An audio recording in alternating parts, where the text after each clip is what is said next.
महावीर चहल, प्रदेश अध्यक्ष किसान मजदूर के मेरा वर्ग। जिला सचिवालय पहुंचे हैं, क्या मामला? आज संयुक्त किसान मोर्चा का विरोध प्रदर्शन है सरकार के खिलाफ, बीजेपी सरकार के खिलाफ, क्योंकि पूर्ण बहुमत की सरकार आते ही बीजेपी सरकार ने किसानों पर फरमान जारी कर दिया है कि पराली जलाने पर एमएसपी फसल नहीं बिकेगी, और एमएसपी फसल तो वैसे नहीं बिकती। तो जो 18 किसानों पर केस दर्ज हुआ है, आज डीसी ज्ञापन सौंपेंगे, वो केस वापस लिया जाए। ये मुख्य एजेंडा आज का। महावीर जी, क्यों पराली जलाते हो? जो केस की कोई भी किसान पराली जला के खुश नहीं है, क्योंकि प्रदूषण फैलता है। लेकिन जो छोटे किसान है जिन पर केस दर्ज हुआ है, वो कोई बड़े किसान नहीं है, 1-2 किले के जमींदार है, उनके पास साधन नहीं है। सरकार उनको साधन दे, वो किसान भी पराली नहीं जलाएंगे। 10-10 20-20 दिन हो जाए जो उसकी जीरी कटने के बाद कोई संभाल नहीं होती, तो किसान क्या करे? उसके पास कोई साधन संपन्न नहीं है। 13 लाख रुपए के बिल्डर आते हैं, तो वह छोटे किसान कहाँ से लाएंगे? तो हम सरकार से मांग करते हैं भाई उनको साधन दे, कोई भी किसान पराली में आग नहीं लगाएगा। मैं सतपाल दिलनावाली, बीकेयू तहत प्रदेश कोषाध्यक्ष हरियाणा। जिला सचिवालय पहुंचे हैं, क्या मामला है? मामले तो जी किसानों की समस्या हल नहीं होती। पहले तो इनको एमएसपी नहीं मिला, अब इनको डीएपी नहीं मिल रहा, और ना गेहूं का बीज मिल रहा सरकारी बीज केंद्रों का। और एक और हरियाणा सरकार ने शपथ लेते ही किसानों के ऊपर एक तुगलकी फरमान जारी कर दिया, पराली के ऊपर नोटिफिकेशन जारी कर दिया भाई किसान जो भी पराली जलाएगा उसके ऊपर एफआईआर दर्ज की जाएगी, उसके ऊपर जुर्माना लगाया जाएगा, और जिसके ऊपर एफआईआर दर्ज होगी उसका फसल का पंजीकरण नहीं होगा 2 साल के लिए, ना उसको कोई भी सरकारी सुविधा दी जाएगी।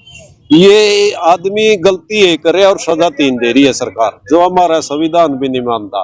लेकिन हम हरियाणा सरकार और कैथल प्रशासन को बता देना चाहते हैं, जब 2020 में दिल्ली के अंदर आंदोलन चला और 9 दिसंबर 2021 को जब समझौता आया केंद्र सरकार के साथ, उनकी 14 और 15 एक्ट के तहत ये लिखित में दिया था भाई पराली के मुद्दे को लेकर किसान पे किसी पे एफआईआर दर्ज नहीं होगी, केस दर्ज नहीं होगा। और जो ये हरियाणा सरकार किसानों के ऊपर एफआईआर दर्ज कर रही है, तो इसका मतलब है ये केंद्र सरकार से जो समझौता हुआ है उसका उल्लंघन कर रही है। हम चाहते हैं वे हरियाणा सरकार उस समझौते को माने और किसानों का इतना शोषण ना करे। ये भी इस देश के है अन्नदाता है, देश का पेट भरते हैं और देश की रक्षा के लिए जुबान देते हैं। कोई भी किसान नहीं चाहता भी मैं पराली जलाऊं। अब वो पहले वाले बोले नहीं रह रहे, अब सब जानते हैं, लेकिन मजबूरी में, क्योंकि उसने अगली फसल भी उत्पादन करना है, बोनी है, बिजाई करनी है। जब तक किसान का खेत साफ नहीं होगा तो गेहूं की बिजाई नहीं होगी। 3100 रुपए 8 तारीख को किसान साथियों देखियो 3100 रुपए पीआर धान बिकेगी, लेकिन किसी भी किसान को एमएसपी नहीं मिला।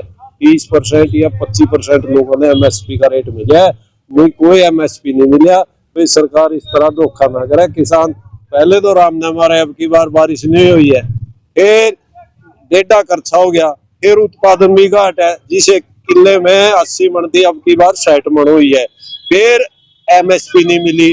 चारों तरफ किसानों का शोषण कर दिया, ऊपर से अगर कोई असल तो बचे नहीं, क्यों कर्जा चढ़ गया, फिर ये पराली का मुद्दा ठोक दिया।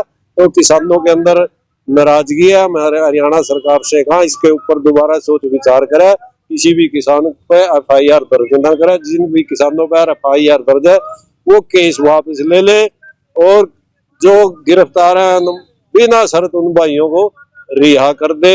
हम कोई भी पराली जलाने के समर्थन में नहीं है, कोई भी किसान नहीं चाहता भाई पराली जलाई जावे, लेकिन सरकार प्रबंध करने में नाकामयाब रही है, हर किसान के ऊपर दोष लगा रही है। तो हम इस तरह सरकार का और प्रशासन का विरोध करते हैं।